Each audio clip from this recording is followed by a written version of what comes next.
سیخوره کل برانبر چند قروش پریان بره بالافران دارێزان گلۆ و چەند شەروانان آنها دزەفتا هەسەدەیە دەیە. هێزن سووریایە دەمۆکراتیک دوسیخورێندن ئێنمیتا ترکیای دەستە سەر دەکەن و سوجێن وان دەدن بەردەستێ ڕایا گشتی. ئەڤ هەردوو سیخور کینە و چه سوچکردنە؟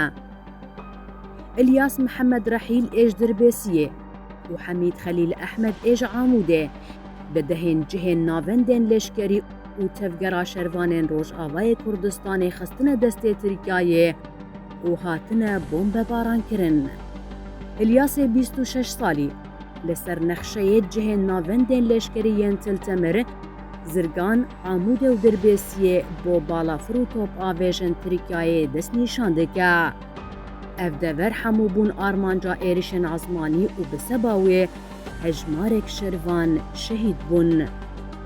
Ne tenê ev, lêbelê dawiya Salaborî, wexta otomobîla hevserotê Meclisa Malbatên Şehîdan Rêzangul li Qamişloyê hat bombebarankirin, havî sîxurî agahî dabûn. Hemîdê 25 salî jî nekêmî wî ye. Wî rasterast peywendî li gel mîtê girêdane û cihê bêtirî 20 deverên leşkerî û ewlekarî li Zirgan, Amûdê û Dirbêsiyê şandine. Yek ji wan deveran li gundê vî sîxurê Xerezê bi rengekî ezmanî hat bombebarankirin û du şervanên Erka Xweparastinê şehîd dibin.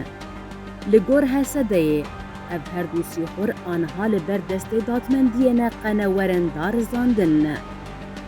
Berîniha operasyonek bi navê Sondê hat ragihandin û li tevahiya Bakur û Rojlatê Sûriyayê bi dehên sîxurên Tirkiyeyê hatin girtin û cezakirin.